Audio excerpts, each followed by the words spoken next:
სტიქიური უბედურებები და კონფლიქტები, როგორც წესი, არის მიზეზი იმისა, რომ სოციალურ ქსელში უფრო მეტად იზრდება დეზინფორმაციის რიცხვი და ამასთან დაკავშირებით არაერთი ექსპერტი საუბრობს, რომ განსაკუთრებით გაიზარდა ხელოვნური ინტელექტის გამოყენებით ვიდეოებისა და ფოტოების გაზიარების ფაქტები სოციალურ ქსელში. ისრაელ-ირანის კონფლიქტი გახდა სწორედაც ამის მიზეზი.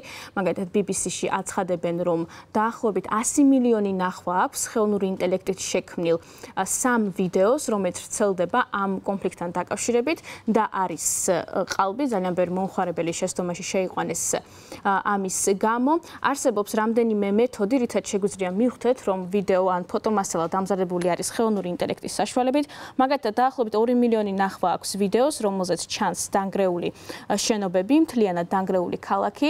განკითხვის დღე თელ-ავივში ასეთი აღწერით გავრცელდა ხელოვნური ინტელექტით AI-ით დამზადებული ვიდეო, ასევე ჰქონდა მონიშნა ლოკაციით, რომ თითქოს ეს არის თელ-ავივი, თუმცა როგორც ხედავთ, პლატფორმა X-ზე გაკეთებული აქვს უკვე მონიშნა სპეციალური მითითება, რომ ეს არის ხელოვნური ინტელექტით დამზადებული ვიდეო და ასევე პირველ წყარო, რომელმაც შექმნა და გააზიარა პირველად ეს ვიდეო.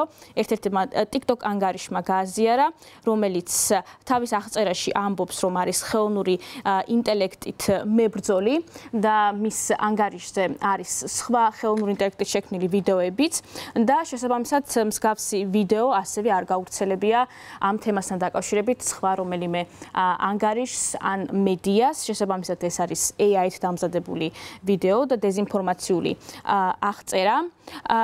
გარდა ამისა, კონკრეტულად ამ ვიდეოსთან და სხვა ფოტოებთან დაკავშირებითაც ხელოვნური ინტელექტის ერთ-ერთი ექსპერტი, პროფესორი ჰანი ფარიდი, რომელმაც არის თანადამფუძნებელი Get.Real-ის, რომელიც ეძებს deepfake ვიდეოებს სოციალურ ქსელში, ინტერნეტში, ის აღნიშნავს, რომ ეს არის ხელოვნური ინტელექტის ერთ-ერთი მოდელის VO3-ით შექმნილი ვიდეო.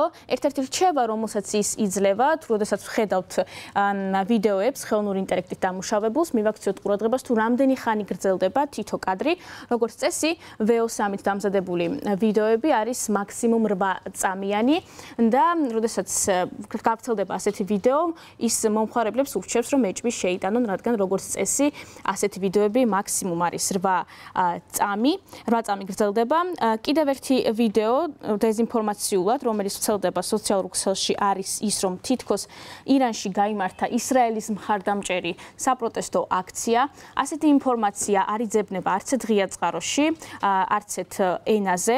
შესაბამისად, ეს არის დეზინფორმაცია, რომელიც პლატფორმა X-ზე გავრცელდა, როგორც ხედავთ, მონიშნული არის როგორც манипуляციური მედია და გარდა ამისა, რომც არ ჰქონდეს მონიშნული, ამ ვიდეოს აქვს რაღაც ნიშნები, რითაც შეგვიძლია მივხვდეთ, რომ ეს არის AI ვიდეო, მაგალითად ის, რომ ადამიანის ხელები არაბუნებრივად მოძრაობს, ზოგიერთი შენობა ერთმანეთთან არის შეზრდილი, არასწორი ფერის დროშები და ასევე გრამატიკული შეცდომები პოსტერებზე.